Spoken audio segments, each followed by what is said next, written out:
కథ పేరు మాయదారి నక్క. ఒకప్పుడు ఒక పెద్ద అడవిలో ఎన్నో జంతువులు కలిసి ఉండేవి.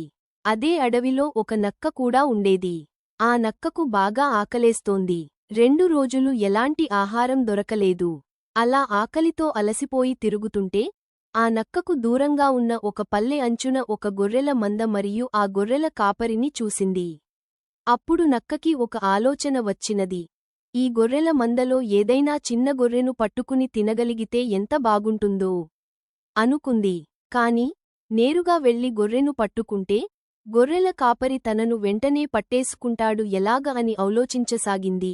ఎలాగైనా మాయచేసి తినేయాలి, నా ఆకలి తీర్చుకోవాలి అనుకుంది. అలా అనుకుంటూ ఆ చుట్టుపక్కల తిరుగుతూ ఉంది.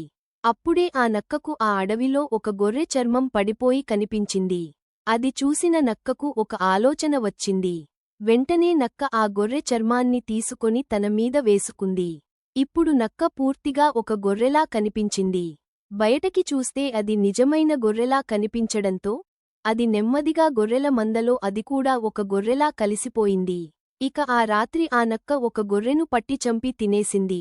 అలా రోజూ ఒక్కొక్క గొర్రెను తింటూ ఆ గొర్రెల మందలోనే ఉండసాగింది. అలా రోజులు గడుస్తూ పోతున్నాయి.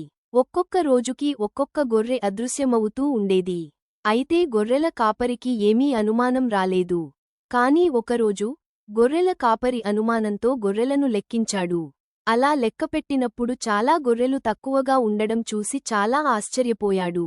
రోజు రోజుకి గొర్రెలు ఒక్కొక్కటి చొప్పున ఎలా తగ్గిపోతున్నాయో చూడాలి అని అతను ఆ రోజు రాత్రంతా ఎలాగైనా తెలుసుకోవాలి అని మేలుకొనే ఉన్నాడు.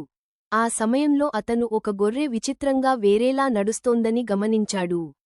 వెంటనే ఆ గొర్రెల కాపరి అక్కడ ఉన్న ఆ నక్కను పట్టుకుని గొర్రె చర్మాన్ని తీసి చూస్తే అప్పుడు అసలు విషయానికి బయటపడింది. అప్పుడు గొర్రెల కాపరి ఆగ్రహంతో ఆ నక్కను పట్టుకుని గ్రామస్తులందరినీ పిలిచి ఆ నక్కకు తగిన గుణపాఠం చెప్పి తరువాత గ్రామస్తులందరూ ఆ నక్కను పారద్రోలే చర్యలు తీసుకున్నారు. కథలోని నీతి: బయటచూపుతో కాదు, నిజమైన స్వభావంతోనే మనిషి గమనించబడతాడు. మోసంతో జీవించే వారు ఎప్పటికైనా పట్టుబడతారు.